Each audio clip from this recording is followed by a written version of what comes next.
Hi there, and welcome to the Daily Gardener. And thank you for listening. I'm your host, Jennifer Evelyn. It's October 31st. Happy Halloween.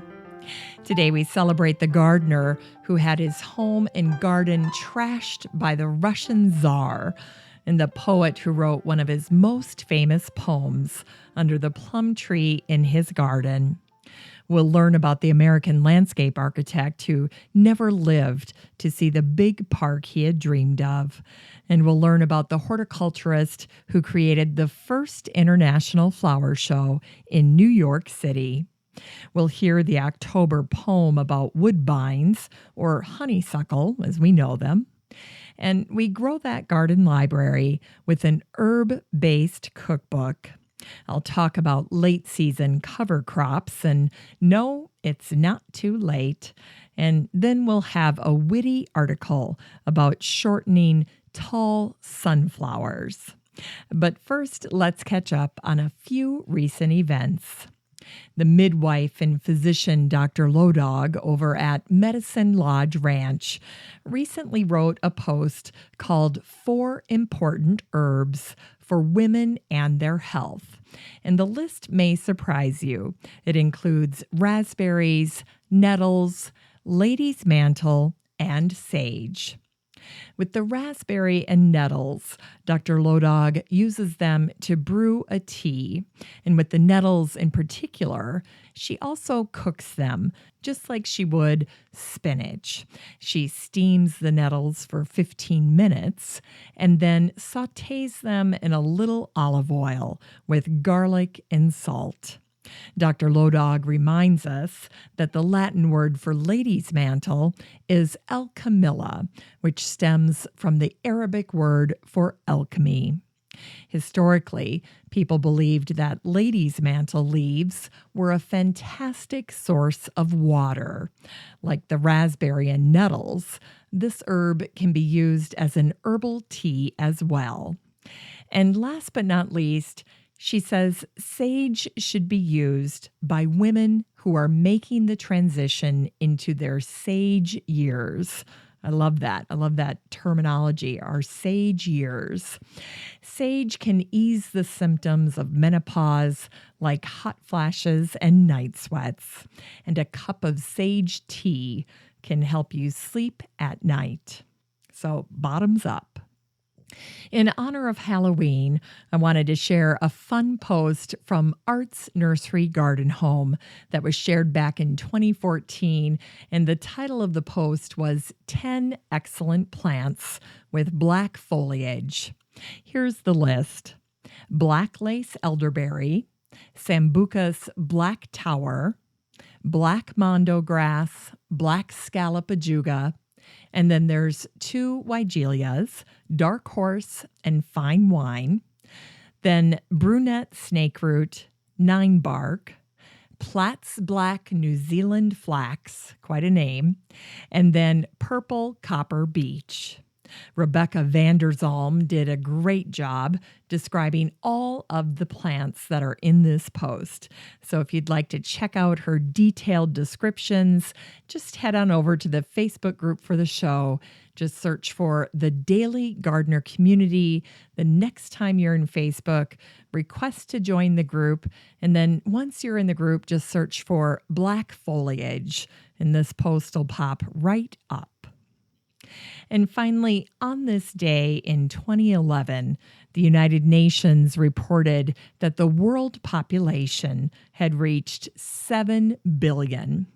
12 years earlier, on this very day in 1999, the newspaper out of Appleton, Wisconsin, reported that the population had reached the 6 billion mark. So we gained 1 billion people in a dozen years. In that newspaper article from '99, a botanist from the University of Wisconsin shared what he considered to be the state of botany, and he also shared some of his concerns. About Wisconsin in particular, the botanist warned that in 20 or 30 years, Wisconsin will have the climate of Iowa, much drier and warmer. And according to current projections, the global population will hit 8 billion by the year 2024, and it will reach 9 billion by 2042. Now, if you'd like to check out all of these curated articles for yourself, you're in luck because I share all of it with the listener community in the free Facebook group, the Daily Gardener Community. So there's no need to take notes or track down links. Just head on over to the group the next time you're in Facebook. Just search for the Daily Gardener Community and request to join. I'd love to meet you in the group. Here's today's brevities. Today is the birthday of the English gardener and writer John Evelyn, who was born on this day in 1620. Evelyn kept a detailed diary for 66 years, and he had an excellent understanding of trees. In honor of Thanksgiving, which is now less than a month away, I wanted to share this excellent quote by Evelyn about the benefits of chestnuts. He said, "Chestnuts are delicacies for princes and a lusty and masculine food for rustics, and able to make women well-complexioned." Evelyn had a devoted passion for gardening, and here's a little-known fact. Evelyn was the first garden author to publish a book about salads, or salads, as he said the word. It ended with an E-T instead of an A-D. Anyway, listen to the benefits of salad as described by Evelyn. By reason of its soporiferous quality, the principal foundation of the universal tribe of salads, which is to cool and refresh, including beneficial influences on morals, temperance, and chastity. And by the way, in case you were wondering, soporiferous means inducing or tending to induce sleep. Some lettuce secretes lacticarium, a milky fluid that's found in the base of lettuce stems. It's known as lettuce opium because of its sedative and pain-relieving properties. And it was John Evelyn who wrote, "The gardener's work is never at end. It begins with the year and continues to the next. Gardening is a labor full of tranquility and satisfaction, and as such contributes to the most serious contemplation, experience, health, and longevity." In 1698, John Evelyn had owned his estate for 40 years. Everyone who knew of it said it was magnificent, both inside and out. It was decorated to the nines, and of all that he owned, Evelyn's garden was his pride and joy. That year, the Russian Czar, Peter the Great, brought an entourage of 200 people to England to visit William III. In a gesture of hospitality, William volunteered John Evelyn's home to host the Czar and his people during their visit. Evelyn and his wife graciously moved out to give the Czar his privacy. Well, it wasn't long before Evelyn's servants began sending him urgent messages begging him to return. When Evelyn came home, he walked into a nightmare. The whole estate had been trashed. Priceless paintings had served as dartboards. His floors were ruined, windows were smashed, and even the garden was destroyed.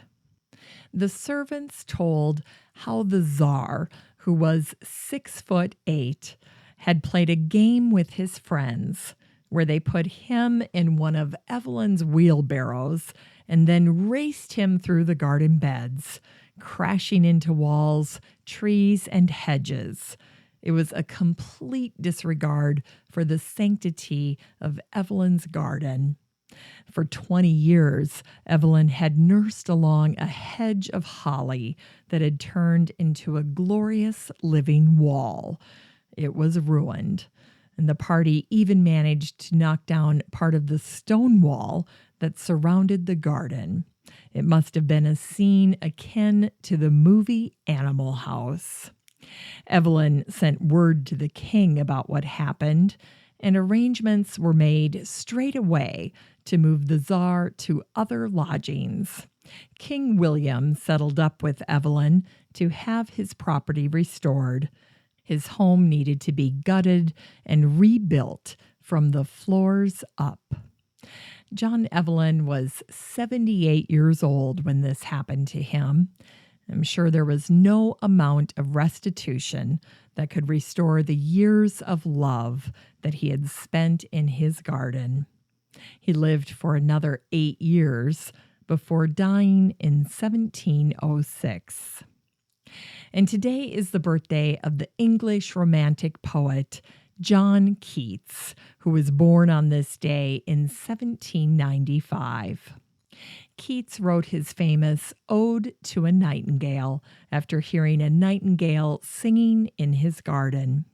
History records that Keats was sitting under a plum tree, and he scribbled the lines to the poem in a notebook. Another famous poem by Keats is Ode to Autumn. Keats wrote this poem 200 years ago while walking to the Hospital of St. Cross. The most famous verse is, "Season of mists and mellow fruitfulness, close bosom friend of the maturing sun." My favorite verse is, "Later flowers for the bees, until they think warm days will never cease."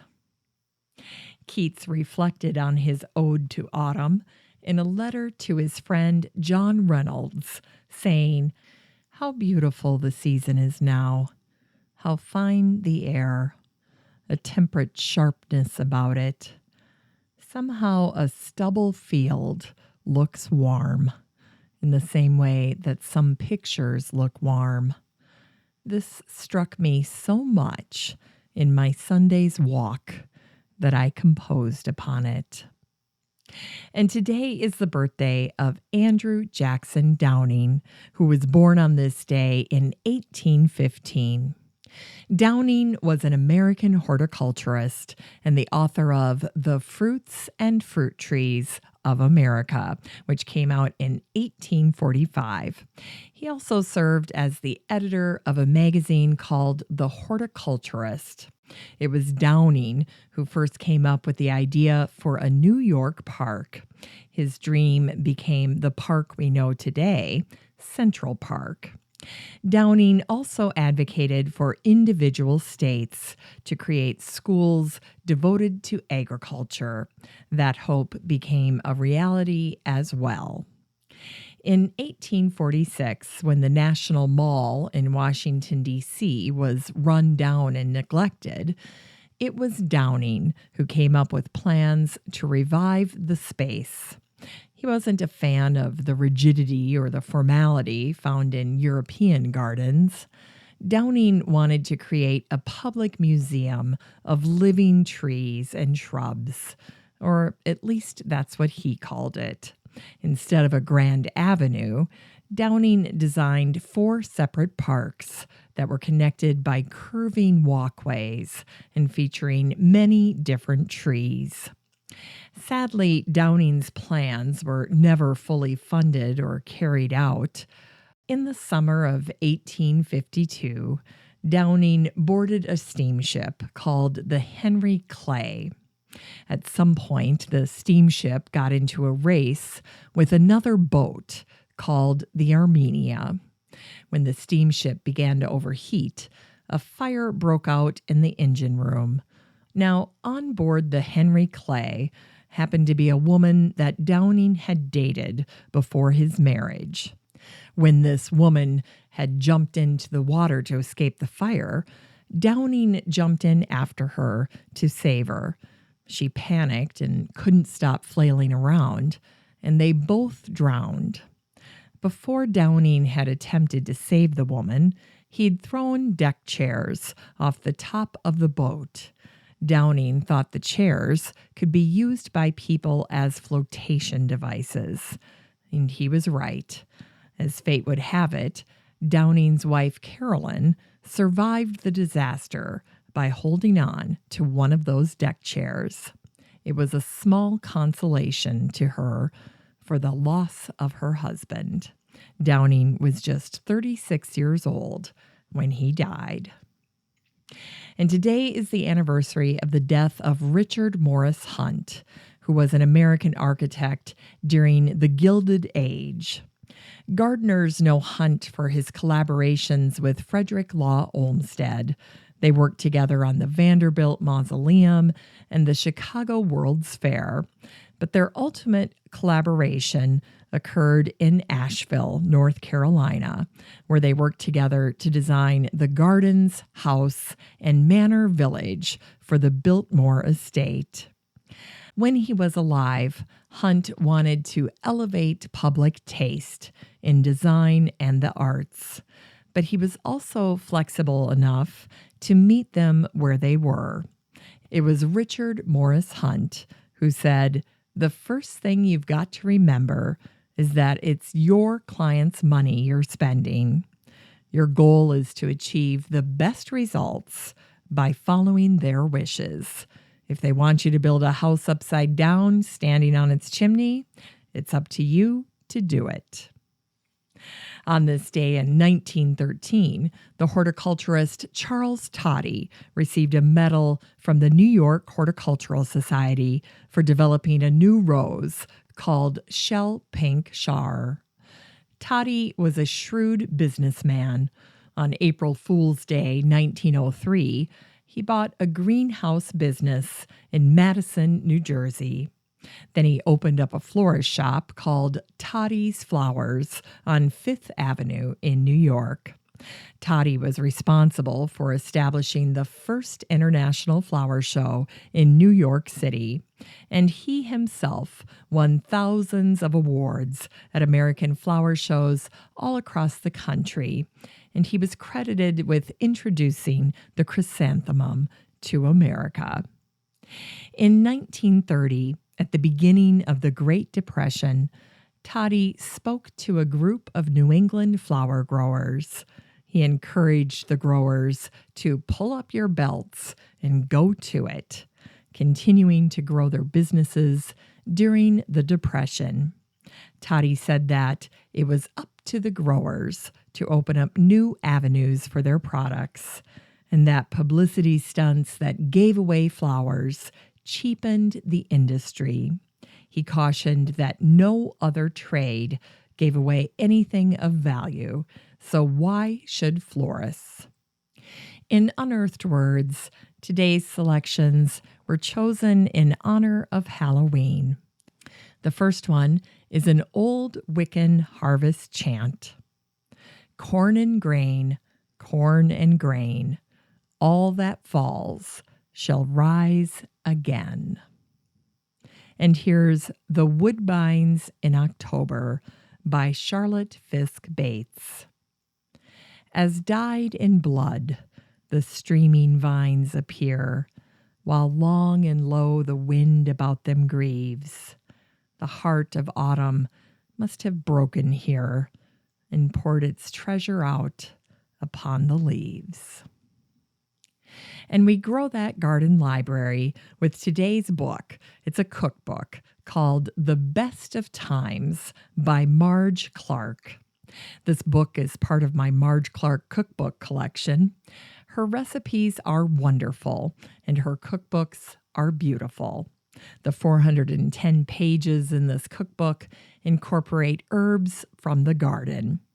Clark was a gardener, so her cookbooks include all kinds of growing information and plant history. Clark's recipes are organized by the main herb used. Her lemon verbena pound cake and her roasted marinated pepper salad are personal favorites of mine. This book came out in 1997.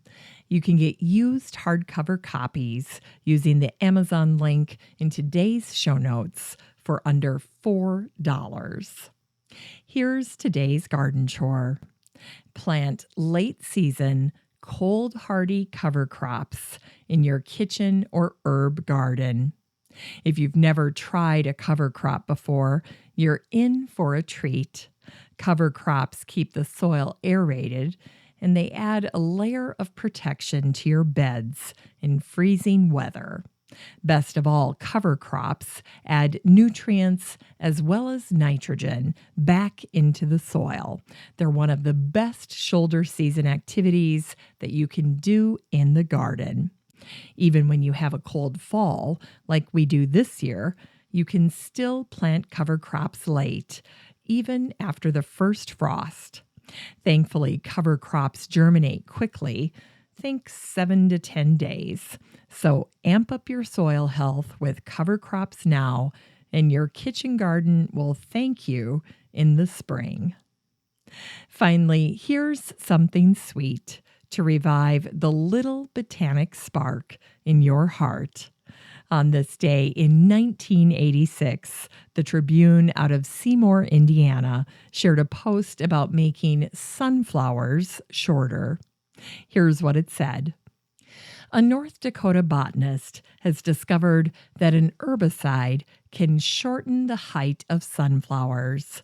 Being easier to harvest can make the crop more profitable. And he should write a book, How to Make Money in a Declining Stock Market. Ba-dum-bum. Thanks for listening to The Daily Gardener. And remember, for a happy, healthy life, garden every day. The Daily Gardener is produced weekdays in lovely Maple Grove, Minnesota. You can find complete show notes over at thedailygardener.org.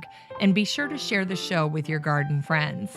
You can find The Daily Gardener on all your favorite social media, Instagram, Twitter, and Pinterest, and of course, Facebook. While you're over at Facebook, don't forget to join the Daily Gardener community. Just search for these 3 words, Daily Gardener Community. The group will pop right up and then request to join. Finally, I want to thank my team at Podfly Productions, where my fabulous editor is Eric Begay. Have a great day in the garden, and we'll see you tomorrow.